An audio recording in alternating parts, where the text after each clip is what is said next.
Well, welcome back to the talk tonight.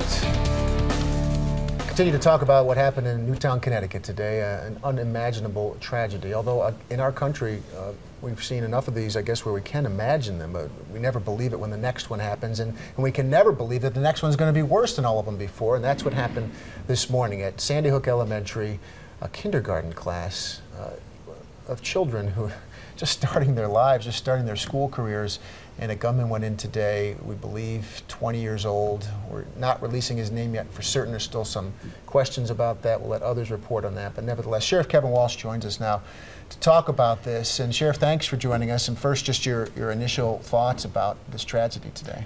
Well, obviously, I'm as shocked as everybody else in the country. And, you know, our hearts go out to the families and to the first responders who are in there right now, you know, dealing with unbelievable carnage and the emotions. You know, most of the people who are in there are probably young parents themselves who may have kids that same age, a little bit older, a little bit younger, and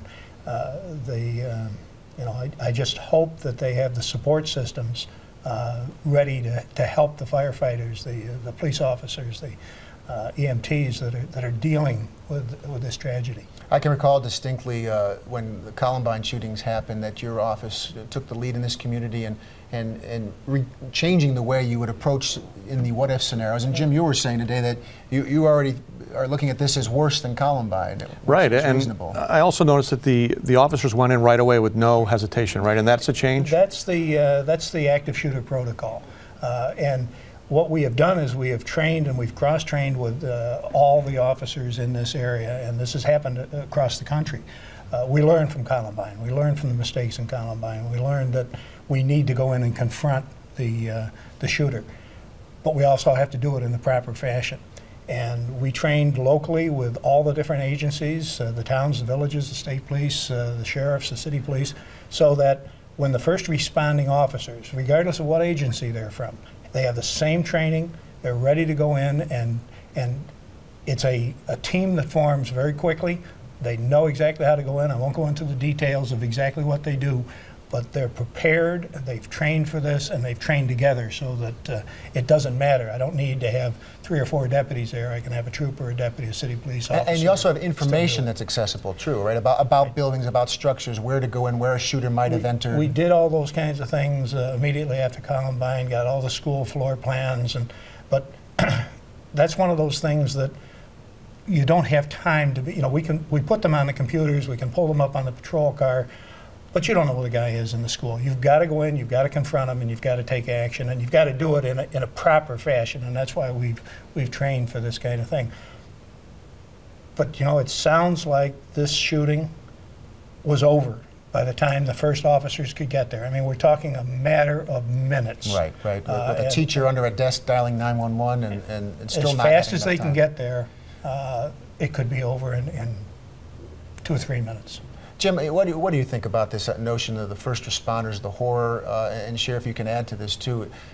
It's just it really is I can't be in their shoes. I can't place myself in their shoes. And we don't want to take away a lot of the emphasis from the parents who are dealing with the loss of their kids and the other people who are in the school. But you're right. I mean, imagine being someone in, you know, Newtown, Connecticut, who the worst thing you've ever dealt with is maybe a robbery, a bank robbery, or a burglary, or something like that. Mostly a parking ticket kind of town. Absolutely, and now you have to face this horror firsthand. And you were saying earlier off the air that some of these guys, they got to leave, they got to quit. Yeah, this will end careers for some of them. Hopefully the right kind of counseling can help them, and they'll be able to deal with it. But I've seen this at accident scenes. I've seen this. You know, it's much easier to deal with an adult that has been killed. Fire scene, same problem. When it's a child, it really tears up the people who are there as the first responders, as well as the families. You know, it's just a very difficult thing to have to deal with. You know, I've had a steady stream of people in my office all afternoon that just, for one reason or another, just stopped in to chat, and you know, they're all people who are parents or are concerned about family and that kind of thing. It does make you want to share something, doesn't it? You hear the news, you yeah, want to react to it to somebody You're somehow. right, absolutely. And that's, I think, the role that social media is helping to play today. Let me just ask a question. You want us to keep talking until we get to the special report, Alice? Okay, we're going to chat a little bit. We have a special report coming up in a short period about new details from Newtown, Connecticut. And with that in mind, we're going to keep our discussion going here. But what if it happened here? I mean, is it unreasonable to say, well, we've got to be ready? You've got to be ready, right? We have to be ready, and you always pray it doesn't happen here. That if it's going to happen, that it happens somewhere else. I think we're as prepared as you can ever be, and that anybody could ever be. But the schools have done the right things. They've trained the teachers. They've trained the staff, and that's the entire staff. I mean, the janitorial staff, everybody else knows what to do in case something like this happens. The schools all have a single point of entry. They all have, you have to go to the office and sign in. I go in, I'm the school board president of the Southside Charter Academy. I was down there yesterday or 2 days ago with Assemblyman Magnarelli, and first thing, as we went into the office, the secretary came over, had the assemblyman sign in, and me sign it. That's the proper kind of protocol to do. It sounds like they had the same thing set up there, but somebody comes in bent on destruction.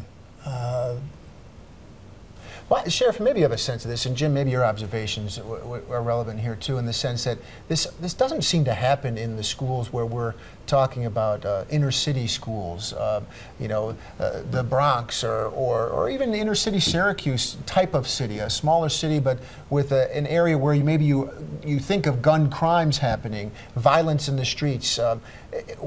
What's going on in our country where it's small town America, it's suburban America, it's rural America?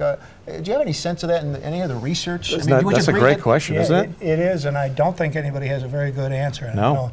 These mass shooters all tend to be white males from middle-class families. The fellow that they're identifying is a 20-year-old whose mother was a school teacher who went to that school.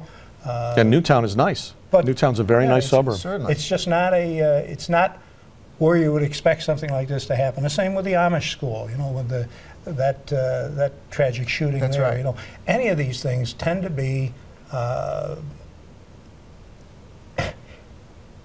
unpredictable. Right. But by the same token, we will hear from for the next few months. It'll make sense. That later. Gee, all these signs were there and symptoms. Yeah. And this kid had this problem. He had that problem. He was.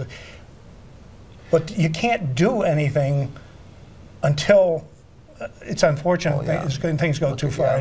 We need a much better handle on dealing with psychological problems. Yes, we do. And there does seem to be a sense of isolation that's associated with all of them. Yes. That whatever these problems that are manifesting themselves within this given person, they are keeping them to themselves, or they're sharing with a close circle or a buddy, like in Columbine. The two of them saying, "Well, they're unhappy about something at their core," yet they don't release that to others, and so the hand's not tipped until later when they dig into the background. Although what the sheriff said, I think in this case, I don't know this for sure, but I think that it's going to come out that there were some symptoms, there were some signs that this was somebody who's disturbed. Even in Columbine, the two were loners, and they did some things that perhaps should have alerted to some people to the way that they were. I think that we fail in this country miserably when it comes to affording people mental health care and getting people the mental health care that they need. Yeah, and that gets to the core of it right there, that there is a mental health issue somewhere, and there's an unhappiness underlying all of these events. There are major mental health issues, and I have the alternative to institutionalization tends to be arrest. Right.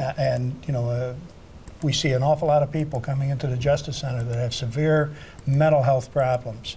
We're in a jail, we're really not equipped to deal with the level of problems that they're bringing into us, and that really, this state, this country, needs to beef up our mental health facilities and our mental health care. I agree, I do. Yeah, that's a good point too. Let me check in. Where are we in trying to go to the special report, or do we need to do something else?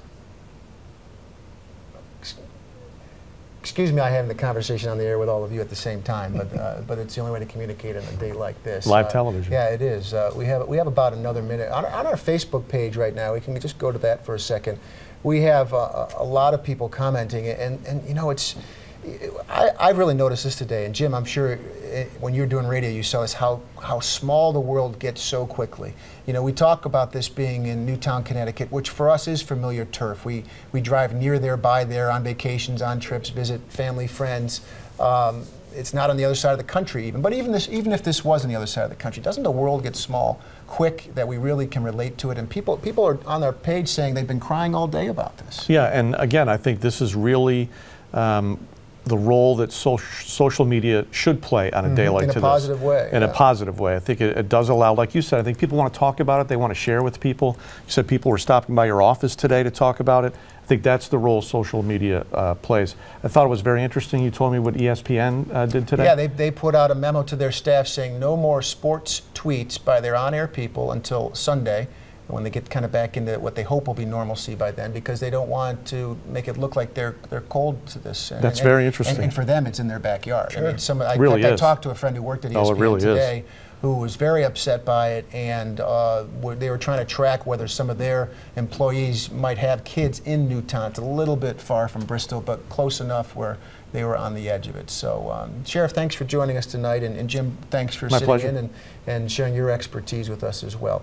We're going to take a break. We'll be back with more. Obviously, we'll continue to cover this with our talk segments, and you can post your comments on Facebook. We'll have the latest from Newtown, Connecticut as it comes in.